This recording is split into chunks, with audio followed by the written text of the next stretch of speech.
सबसे पहले तो तुम्हें यह समझना पड़ेगा कि OSI मॉडल का मतलब क्या होता है। अगर तुम्हें एक कंप्यूटर से किसी दूसरे कंप्यूटर के साथ कम्युनिकेट करना है तो उसमें OSI मॉडल हेल्प करता है। अब OSI मॉडल के अंदर होता है 7 लेयर्स। अब हम ये समझते हैं कि OSI सिक्योरिटी आर्किटेक्चर का मतलब क्या होता है। OSI security architecture basic security services and mechanisms को आइडेंटिफाई करता है और वो ये भी आइडेंटिफाई करता है कि इन basic security services and mechanisms को कौन से लेयर्स के अंदर इंप्लीमेंट किया जाना चाहिए। अब ये जो OSI सिक्योरिटी आर्किटेक्चर है वो दो चीज़ों के ऊपर फोकस करता है, security services and security mechanisms. आज हम सिक्योरिटी मैकेनिज्म्स का अभ्यास करने वाले हैं। सबसे पहले हमें इन शॉर्ट समझना पड़ेगा कि सिक्योरिटी सर्विसेज का मतलब क्या होता है। सिक्योरिटी सर्विसेज कुछ ऐसी सर्विसेज होती है जिन्हें अलग अलग लेयर्स के अंदर इंप्लीमेंट किया जाता है और जब सिक्योरिटी सर्विसेज को इन लेयर्स के अंदर इंप्लीमेंट किया जाता है तब इन लेयर्स की जो सिक्योरिटी होती है वो सिक्योरिटी एनहांस हो जाती है। अब अलग अलग सिक्योरिटी सर्विसेज होती है जैसे कि for example authentication, access control, data integrity, data confidentiality और नॉन रिप्यूडिकेशन। अब हम ये समझते हैं कि सिक्योरिटी मैकेनिज्म्स का मतलब क्या होता है। अब जैसे कि मैंने बोला कि सिक्योरिटी सर्विसेज को अलग अलग लेयर्स के अंदर इंप्लीमेंट किया जाता है, तो अगर हमें सिक्योरिटी सर्विसेज को इन लेयर्स के अंदर इंप्लीमेंट करना है तो उसके लिए हमें सिक्योरिटी मैकेनिज्म्स की ज़रूरत पड़ती है। अब मैं किस चीज़ की बात कर रहा हूँ, नोट्स के अंदर मैंने एक डायग्राम मेंशन किया था और उस डायग्राम के सहारे मैं आपको इस चीज़ को समझाता हूँ। लेट्स से फॉर एग्जांपल मुझे फिजिकल लेयर के अंदर डेटा कॉन्फिडेंशियलिटी ये सिक्योरिटी सर्विस इंप्लीमेंट करनी है। तो ऐसा करने के लिए मुझे उस लेयर के अंदर एन्क्रिप्शन एंड राउटिंग कंट्रोल इन दो मैकेनिज्म्स का इस्तेमाल करना पड़ेगा। अगर मुझे let's say for example data link layer के अंदर data confidentiality and access control ये दो सिक्योरिटी सर्विसेज अगर इंप्लीमेंट करने हैं तो ऐसा करने के लिए मुझे उस लेयर के अंदर encryption, digital signature, data integrity और एक्सेस कंट्रोल इन 4 मैकेनिज्म्स का इस्तेमाल करना पड़ेगा। तो मैं इस चीज़ की बात कर रहा हूँ।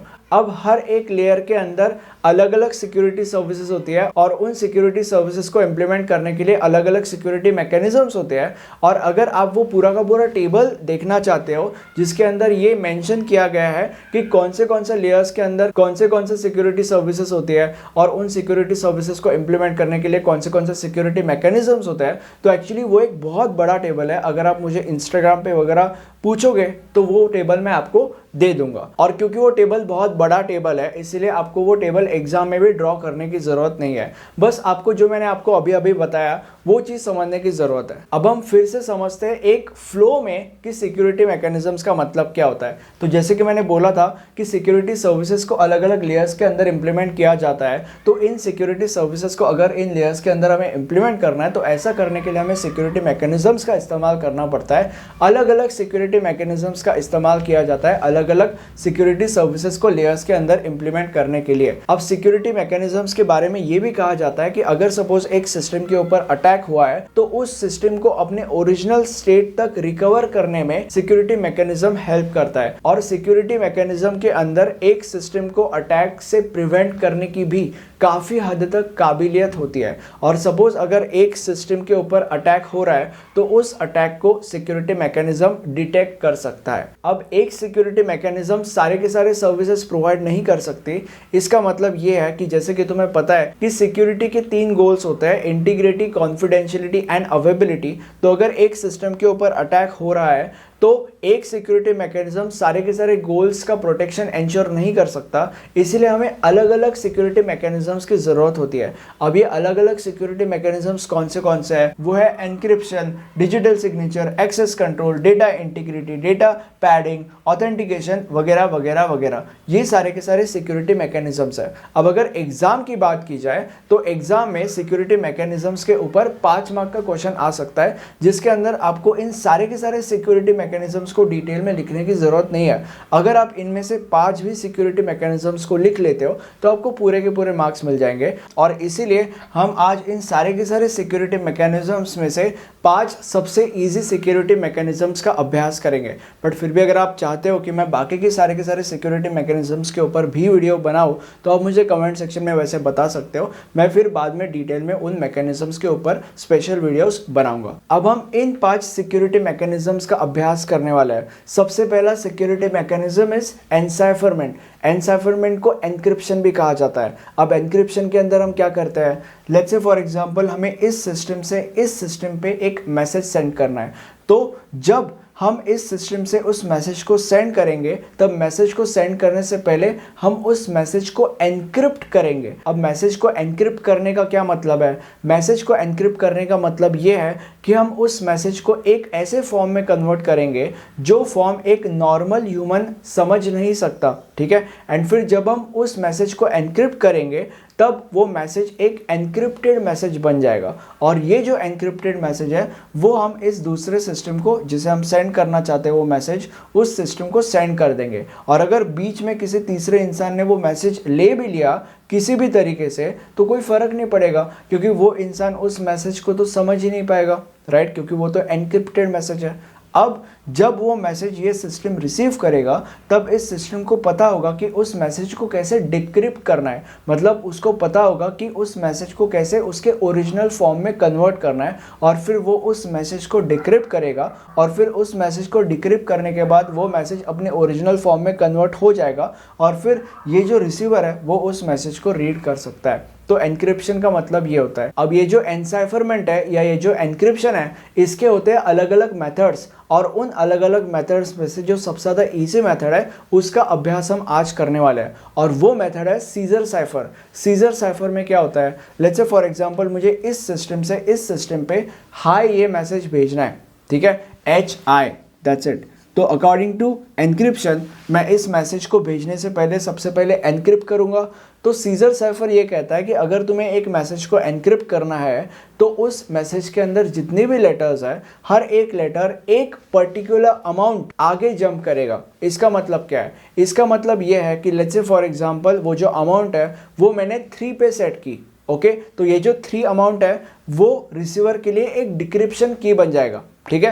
एंड इस मैसेज को अब मैं एनक्रिप्ट कैसे करूंगा? देखो, इस मैसेज में जितने भी लेटर्स है अपने 3 लेटर्स आगे जंप करेगा। इसका मतलब क्या है? H जो है वो 3 लेटर्स आगे मतलब K पे जंप करेगा, मतलब H would be converted into K, and जो I है वो भी आगे 3 लेटर्स जंप करेगा and I would be converted into L, मतलब एनक्रिप्ट होने के बाद ये जो मैसेज है वो कन्वर्ट हो जाएगा इनटू KL, एंड KL ये जो एनक्रिप्टेड मैसेज है वो इस कंप्यूटर पे सेंड होगा। अब अगर बीच में किसी ने वो मैसेज उठा भी लिया तो उसको समझेगा ही नहीं कि ओरिजिनल मैसेज क्या था, राइट। एंड देन जब ये मैसेज ये कंप्यूटर रिसीव कर लेगा तब इस कंप्यूटर को पता होगा कि जो डिक्रिप्शन की है वो 3 है, मतलब जो एनक्रिप्टेड मैसेज ये रिसीव करेगा उस मैसेज के अंदर जो भी लेटर्स हो गए, हर एक लेटर 3 लेटर्स पीछे जंप करेगा। तो that would be K would be converted again to H and L would be converted again to I, and then वो जो मैसेज है वो डिक्रिप्ट होके वापस हाई में कन्वर्ट हो जाएगा,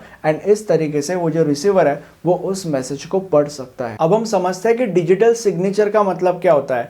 लेट्स से फॉर एग्जांपल मेरे पास एक डॉक्यूमेंट है और इस डॉक्यूमेंट के ऊपर मुझे साइन करनी है, और ये जो साइन डॉक्यूमेंट है वो मुझे बैंक के पास देना है। अब मान लेते हैं कि मैंने इस डॉक्यूमेंट के ऊपर साइन कर भी लिया और इस साइन डॉक्यूमेंट को मैंने बैंक को दे भी दिया। अब बैंक ये जो है जब ये मेरा साइन देखेगा तब उसको पता चल जाएगा कि ये साइन मैंने ही किया है, मेरे अलावा किसी दूसरे इंसान ने नहीं किया है। ऐसा क्यों? क्योंकि मेरा साइन तो मैं ही कर सकता हूँ, मेरे अलावा कोई दूसरा इंसान तो कर नहीं सकता, राइट। तो इस साइन को करके मैंने मेरे आइडेंटिटी को वेरीफाई कर लिया, मैंने इस चीज़ को प्रूफ कर लिया कि ये साइन करने वाला इंसान मैं ही हूँ और मेरे अलावा कोई दूसरा इंसान नहीं है। तो अभी ये जो साइन मैंने किया है ये साइन मैंने फिजिकली किया है, बट इसी सेम कॉन्सेप्ट को तुम डिजिटली कैसे अप्लाई करोगे? क्योंकि डिजिटली तुम कहीं जाके सिग्नेचर नहीं कर सकते, राइट। तो तुम डिजिटली कैसे अपने आइडेंटिटी को वेरीफाई करोगे? तुम डिजिटली कैसे प्रूफ करोगे कि कोई चीज़ करने वाला इंसान तुम ही हो और तुम्हारे जगह पे कोई दूसरा इंसान आके वो चीज़ नहीं कर रहा है? तो तुम ऐसा करने के लिए जो चीज़ करते हो उस चीज़ को कहा जाता है डिजिटल सिग्नेचर। अब डिजिटल सिग्नेचर के होते हैं अलग अलग मेथड्स, और उनमें से एक सबसे ज़्यादा इजी मेथड का अभ्यास आज हम करने वाले हैं। सबसे ज़्यादा easy method is simple user name and password. अगर तुम्हें फेसबुक के अपने अकाउंट के अंदर एंट्री चाहिए तो फेसबुक तुम्हें पूछता है कि अपना यूज़र नेम और पासवर्ड डालो। अब अगर तुमने यूज़र नेम और पासवर्ड डाल दिया तो इसका मतलब तुमने अपने आइडेंटिटी को वेरीफाई कर लिया, तुमने ये प्रूफ कर लिया कि वो यूज़र नेम और पासवर्ड डालने वाला इंसान तुम ही हो और तुम्हारे जगह पे कोई दूसरा इंसान नहीं है, क्योंकि वो यूज़र नेम और पासवर्ड सिर्फ और सिर्फ तुम्हें पता होगा और किसी दूसरे इंसान को नहीं पता होगा। तो बेसिकली यहाँ पे यूज़र नेम और पासवर्ड जो है वो डिजिटल सिग्नेचर का काम करता है। तो डिजिटल सिग्नेचर ये होता है। अब हम समझते हैं कि ट्रैफिक पैडिंग का मतलब क्या होता है। अब हम ये समझते हैं कि ट्रैफिक पैडिंग का मतलब क्या होता है। लेट्स से फॉर एग्जांपल ये हमारा सेंडर है और ये हमारा रिसीवर है और ये दोनों के दोनों कनेक्टेड है। अब ये जो सेंडर है वो कंटिन्यूअसली रिसीवर को डेटा सेंड कर रहा है। अब मान लेते हैं कि एक ऐसा पीरियड ऑफ टाइम आता है जहाँ पे सेंडर रिसीवर को डेटा नहीं सेंड कर रहा है। अब इसी पीरियड ऑफ टाइम का फ़ायदा उठाकर जो हमारा अटैकर है वो रिसीवर को डेटा सेंड करता है, जिस डेटा को हम कहेंगे फॉल्स डेटा। अब इस फॉल्स डेटा के अंदर कुछ भी हो सकता है, और जब ये फॉल्स डेटा जो अटैकर है वो रिसीवर को सेंड करेगा तो रिसीवर को लगेगा कि ये डेटा तो ओरिजिनल सेंडर ने सेंड किया है, तो ये तो एक प्रॉब्लम है। तो अभी इसी प्रॉब्लम से बचने के लिए हम इस्तेमाल करते हैं ट्रैफिक पैडिंग का। अब हम ये समझते हैं कि ट्रैफिक पैडिंग का मतलब क्या होता है। सबसे पहले तुम्हें एक छोटा सा सिनेरियो समझना पड़ेगा। देखो, अगर या जब सेंडर रिसीवर को डेटा नहीं सेंड करता तब इस डेटा स्ट्रीम के बीच में एक गैप तैयार हो जाती है। जब जब सेंडर रिसीवर को डेटा सेंड नहीं करता तब तब इस डेटा स्ट्रीम के अंदर गैप आ जाती है और इसी गैप का फायदा अटैकर उठाता है। तो अभी इस चीज से बचने के लिए ये जो डेटा स्ट्रीम के बीच में गैप्स है, इन गैप्स को फिल करना बहुत ज़्यादा ज़रूरी है और इन गैप्स को फिल किया जाता है with the help of dummy data. ठीक है, जब इन गैप्स को हम डमी डेटा से फिल करते हैं तब ये पूरा का पूरा डेटा स्ट्रीम कंप्लीट हो जाता है और इससे अटैकर के साथ दो चीज़ें होती है। सबसे पहली चीज़, इसको ये लगता है कि ये दोनों के दोनों कंटिन्यूसली एक दूसरे को डेटा सेंड कर रहा है और इसके वजह से क्या होता है, इसके वजह से दूसरी चीज़ होती है विच इज़ वो कंफ्यूज हो जाता है between real data and dummy data. अब आपके मन में यह सवाल आ रहा होगा कि इस डमी डेटा की वजह से रिसीवर के ऊपर कुछ फर्क पड़ता है क्या? And the answer is no. Dummy data की वजह से रिसीवर के ऊपर कोई भी फर्क नहीं पड़ता। तो ट्रैफिक पैडिंग का मतलब ये होता है। अब हम समझते हैं कि सिक्योरिटी ऑडिट का मतलब क्या होता है। सिस्टम के अंदर जब कोई एक्टिविटी होती है उस एक्टिविटी का डेटा कलेक्ट किया जाता है। अब इस डेटा के मदद से सिक्योरिटी ऑडिट होता है। अब ऑडिट का मतलब क्या होता है? ऑडिट का मतलब होता है इंस्पेक्शन। मतलब बेसिकली उस डेटा को इंस्पेक्ट किया जाता है जिसके मदद से हमें ये पता चलता है कि जो एक्टिविटी हुई थी वो एक्टिविटी एक एक्सेप्टेबल एक्टिविटी है या वो एक्टिविटी एक सस्पिशियस एक्टिविटी है या वो एक्टिविटी एक अटैक है, और इस चीज को कहते हैं सिक्योरिटी ऑडिट। अब हम ये समझते हैं कि राउटिंग कंट्रोल का मतलब क्या होता है। अब लेट्स से फॉर एग्जांपल ये सेंडर है और ये रिसीवर है और ये अटैकर है। अब मान लेते हैं कि सेंडर जो है वो हमेशा रिसीवर को मैसेजेस सेंड करते रहता है। अब ये जो मैसेजेस सेंडर रिसीवर को सेंड कर रहा है, इन मैसेजेस के पास यहाँ तक पहुँचने के लिए अलग अलग रूट्स होते हैं। ऐसा ज़रूरी नहीं है कि ये सारे के सारे मैसेजेस हमेशा यहाँ तक एक ही रूट से पहुँचेंगे इस नेटवर्क के अंदर, ऐसा बिल्कुल भी नहीं है। ये सारे के सारे मैसेजेस यहाँ तक अलग अलग रूट से पहुँच सकते हैं। अब मान लेते हैं कि ये सारे के सारे मैसेजेस रिसीवर तक हमेशा एक ही रूट से पहुँचते हैं। अगर ऐसा होता है तो इस सिचुएशन में अटैकर जो है उसको पता चल जाता है कि जो भी सेंडर मैसेज सेंड करता है वो मैसेज रिसीवर तक एक ही रूट से पहुंचता है। तो ऐसे सिचुएशन में अटैकर के उस मैसेज के ऊपर या उस रूट के ऊपर अटैक करने के चांसेस बहुत बढ़ जाता है। बट जब मैसेजेस यहाँ तक अलग अलग रूट से हमेशा पहुंचते हैं तब अटैकर ये आइडेंटिफाई नहीं कर पाता कि हर बार कौन सा रूट एक मैसेज इस्तेमाल कर रहा है अपने रिसीवर तक पहुंचने के लिए, और जब ऐसा होता है तब अटैकर के इस रूट के ऊपर या इस मैसेज के ऊपर अटैक करने के चांसेस बहुत कम हो जाते हैं। और इस चीज़ को कहा जाता है राउटिंग कंट्रोल। मतलब basically we can control the route of the message which we are sending. Okay, अब मुझे कमेंट सेक्शन में सच सच बताओ कि आपको ये वीडियो कैसा लगा। और ये हमारा प्लेलिस्ट है, इस प्लेलिस्ट में आपको इस सब्जेक्ट के सारे वीडियोस मिल जाएंगे। Thank you.